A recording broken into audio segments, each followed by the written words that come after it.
Good evening, I'm Cynthia Ng. This is AWANI Tonight. Health Minister warns 2 million Sinovac recipients stand to lose fully vaccinated status next week.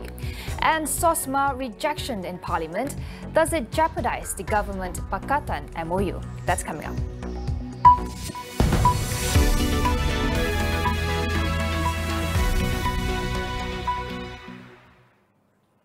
The borders between Malaysia and Singapore will reopen fully on April 1st.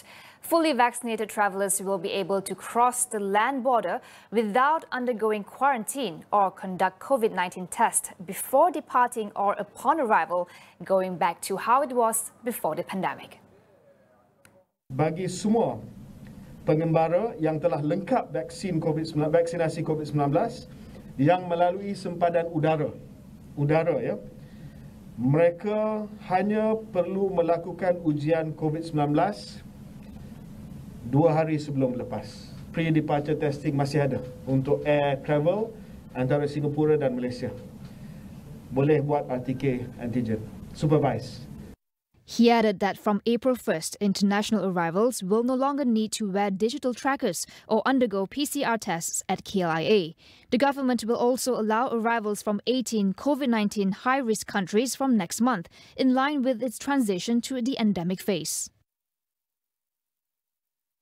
Some 2 million Sinovac COVID-19 vaccine recipients are expected to lose their fully vaccinated status if they do not get a booster jab by April 1st.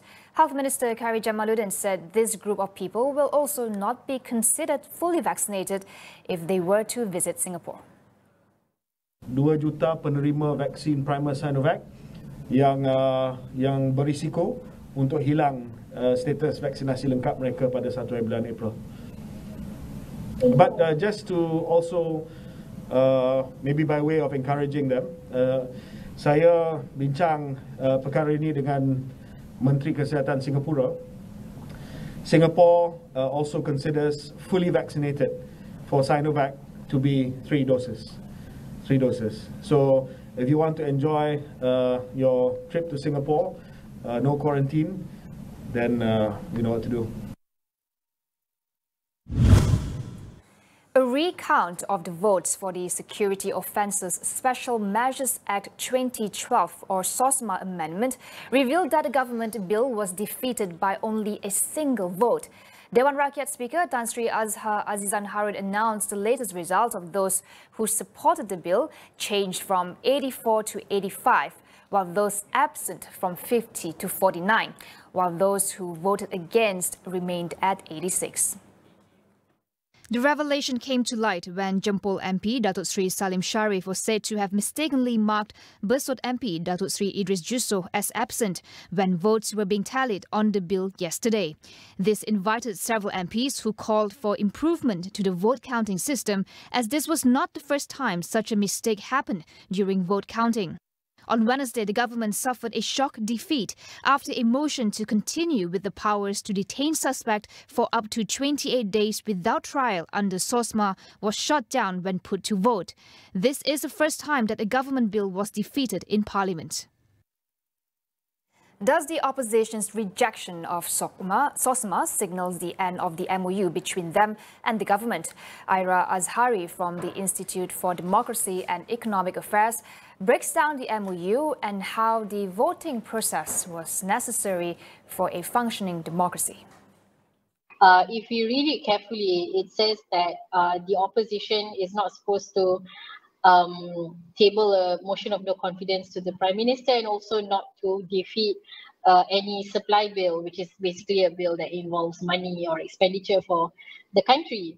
So, and as far as the MOU is concerned, those 2 conditions are currently being fulfilled. You know, the recent supplementary bill was passed, and you know, there's been no motions of no confidence to the Prime Minister. So it does not say that the opposition is not supposed to vote against a government bill, for example, right? So, you know, although this is the first time that the government has lost a block vote, we must remember that, you know, these things are supposed to be part and parcel of a healthy functioning democracy. So, the government cannot expect to get their way the whole time. And, having the opposition vote against a couple of bills is supposed to be the whole point of the check and balance process of our parliamentary democracy. Is there a possibility for the MOU to be suspended, and will this mean an earlier GE15? The leaders who are calling for it to be suspended are the ones who would want elections to be called immediately after. And, the ones who do not want the MOU to be suspended, but to, continue until its expiry date, is not too keen on having elections that soon. So it would depend on which leader, which faction will triumph in that. So, and I think what I think is a bit problematic is that, the factions in UMNO who want an election to be called very soon are now using this issue and this MOU as an excuse for the elections to be called earlier, right? When, that's just a clear politicization of this issue.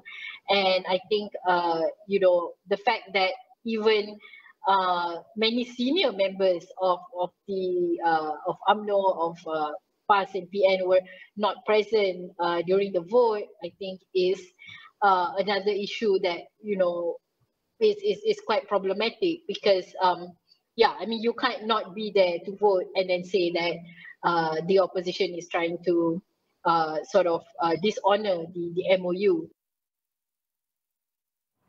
The amendments to the Federal Constitution Bill on anti-party hopping will be debated on April 11th. De facto Law Minister Datuk Sri Wan Junaidi Tuanku Jaafar said the decision was made after a meeting with the Prime Minister, Datuk Sri Ismail Sabri Yaakob, earlier today.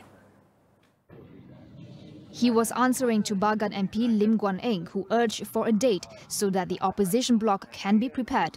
The bill is a focus of interest for the opposition, especially as it is part of the signed Memorandum of Understanding between Pakatan Harapan and the government. The constitutional amendments will be tabled in Parliament and, if passed by 2/3 majority support, is aimed to deter party hopping among MPs. The delay in tabling the anti-hopping bill and the government's defeat in its SOSMA motion have seen some questioning the validity of the MOU. Has this political experiment failed?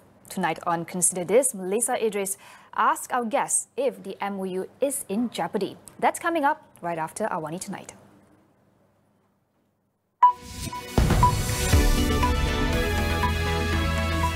Semua yang terjadi adalah berita, tetapi tiada siapa yang boleh bawakan yang terkini dan tergempar seperti kami. Dilihat hanya memberi wang tanpa matlamat yang tepat. Dia tidak melakukan apa-apa kesalahan. Untuk mendapatkan jawapan yang bermakna, kita perlu soalan yang tepat. Amat sedih dengan apa yang berlaku ke atas. Tiada ruang untuk berita palsu. Negara kita telah merekodkan kes harian baru sebanyak hanya fakta yang diberikan. Amat penting untuk meneruskan perjuangan negara melawan pandemik ini. Sentiasa memastikan suara anda, suara rakyat didengari. Kenapa? Membawakan apa yang penting di mana sahaja anda berada. Kerana kita hendak putuskan rantaian jangkitan. Belanjawan dan pendekatan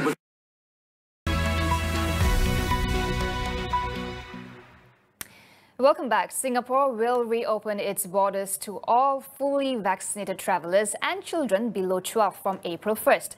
Travellers will also no longer be required to take designated flights to enter Singapore quarantine-free and will not have to take a COVID-19 antigen rapid test within 24 hours of arrival.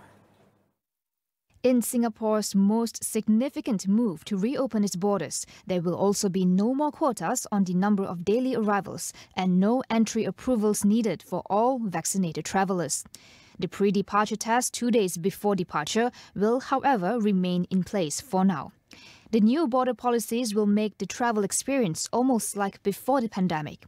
Prime Minister Lee Hsien Loong, in making the announcement, said mask wearing at outdoor settings will also be optional starting Tuesday.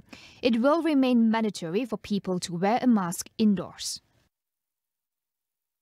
Like Singapore, Malaysia will reopen its borders to international travellers in a week's time.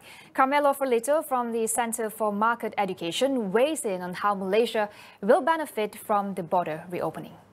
Well, consider that Kuala Lumpur is a city that was used to get around 20 million visitors per year before the pandemic. If you consider, just making simple mathematics, that each visitor spent at the very least 1,000 ringgit during the time that he or she spent in Malaysia, we are talking at the very least of 20 billion revenues for the local economy. But we know that actually the revenues from tourism before the pandemic were around 80 to 85 billion ringgit Malaysia per year. So we are talking about this kind of potential inflow of money. But to go beyond the mathematics, there is a spillover effect on employment. So this money means not simply revenues and GDP, it means also opportunities for businesses to hire people. The moment in which restaurants, hotels, touristic parks, touristic attractions, but also shops, all the shops in places like KLCC that live out of tourists, they will need to employ personnel. So there will be a tremendous positive impact on employment, and all the positive spillovers on other industries like also transportation. So we are talking about taxis, we are talking about trains, we are talking about aviation industry. So not only hotels and restaurants, but also all the other connected industries. The economy is all interconnected. On to developments in Ukraine. More than 10 million people have been displaced 1 month into the Russian war. Ukrainian President Volodymyr Zelensky has called for people everywhere to hold global protests against the invasion and to show support for Ukraine. Zelensky's appeal comes as world leaders hold a series of emergency summits in Europe that aim to ramp up pressure on Russian President Vladimir Putin to end the war.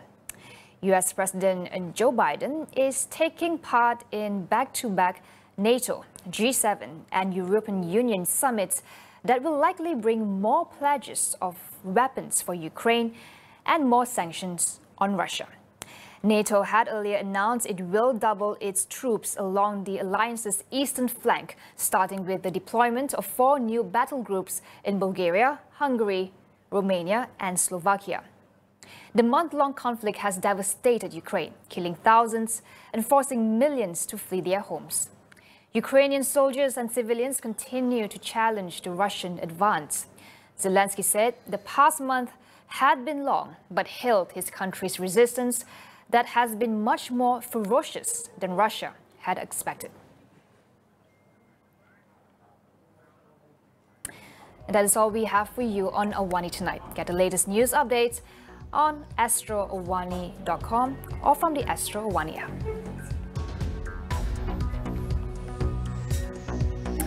I'm Cynthia Ng. Thank you for watching.